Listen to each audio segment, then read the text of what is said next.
Tentoi t'i vriste policët me hanxhar. Shqiptari dënohet me 8 vite burg.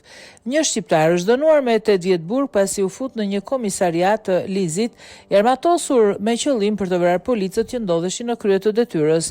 Shqiptari Amarildo M, rreth orës 2:40 hyri në një komisariat i armatosur me një hanxhar me gjatësi teu prej 47.3 cm me qëllim që të vriste të gjithë policët aty.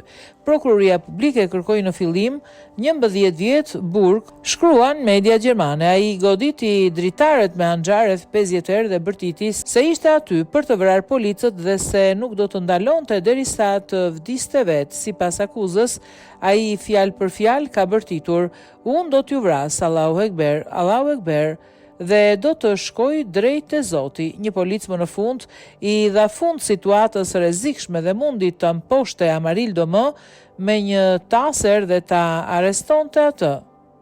Në banesën e tij, hetuesit gjetën prova konkrete të radikalizimit të tij si një flamur i ashtu quajtur Shteti Islamik, IS i pikturuar në mur. Sipas gjykatës, i pandehuri ishte radikalizuar paraprakisht, i ushqyer nga thirrjet në forumet e internetit të IS.